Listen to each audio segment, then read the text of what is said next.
हमने chemical combination के first law को समझकर पिछला वीडियो कंक्लूड किया। अब हमें सेकंड लॉ को देखना है, जिसे लॉ ऑफ कांस्टेंट प्रोपोर्शंस या लॉ ऑफ डेफिनेट प्रोपोर्शंस कहते हैं। ये सेम ही चीज है। फर्स्ट लॉ पहली बार 1797 में जोसेफ प्राउस्ट नाम के एक फ्रेंच केमिस्ट द्वारा रखा गया था और इसलिए इसे प्राउस्ट लॉ भी कहा जाता है। ये लॉ क्या बताता है? ये लॉ बताता है कि एक केमिकल सब्सटेंस में एलिमेंट्स का मास हमेशा फिक्स्ड प्रोपोर्शन में होता है। अब इसका क्या मतलब है? पहली नजर में इस स्टेटमेंट को समझना इजी नहीं है। क्या आपको चॉकलेट मिल्क का एग्जाम्पल याद है जो हमने फर्स्ट लॉ पढ़ते समय कंसिडर किया था? उस एग्जाम्पल में हमने देखा कि जब हमें चॉकलेट मिल्क की मात्रा को दोगुना या तिगुना करना होता है तो हमें बस हर एक इंग्रेडिएंट को प्रोपोर्शनेट मात्रा में यूज करना होता है। रुकिए, क्या हमने प्रोपोर्शनेट मात्रा कहा? इसका क्या मतलब है?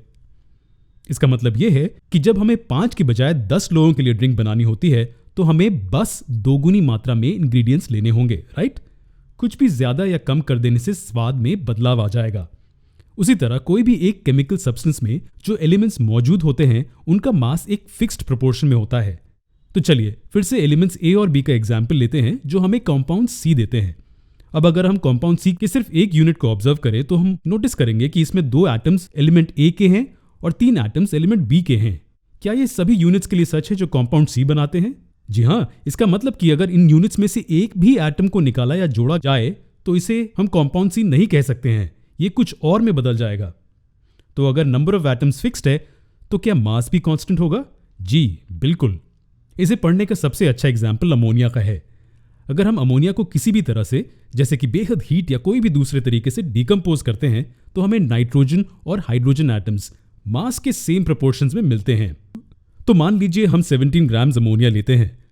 अगर हम इसे डिकम्पोज करते हैं तो हमें हमेशा 14 ग्राम्स नाइट्रोजन और 3 ग्राम्स हाइड्रोजन मिलेगा। तो क्या हम कह सकते हैं कि अमोनिया में नाइट्रोजन और हाइड्रोजन एक कांस्टेंट रेशियो 14:3 में मौजूद है?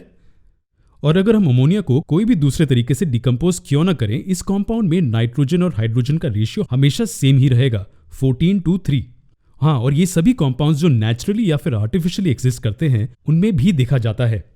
लेकिन जब इन लॉस को थियरीज के रूप में सामने रखा गया था तो इन्हें साबित करना थोड़ा मुश्किल था। ये सभी एक्सप्लेनेशंस जो हम जानते हैं वो कई सालों पहले किए गए एक्सपेरिमेंट्स के कारण हैं। कई साइंटिस्ट बहुत सारे एक्सपेरिमेंट्स और एक्सप्लेनेशन के साथ आगे आए।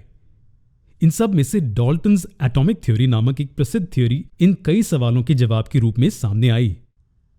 यह थ्योरी इंग्लिश केमिस्ट और फिजिसिस्ट जॉन डाल्टन द्वारा सामने लाई गई थी। इस थ्योरी के बारे में डाल्टन का क्या कहना था, इसे समझने के लिए हमारा अगला वीडियो जरूर देखें।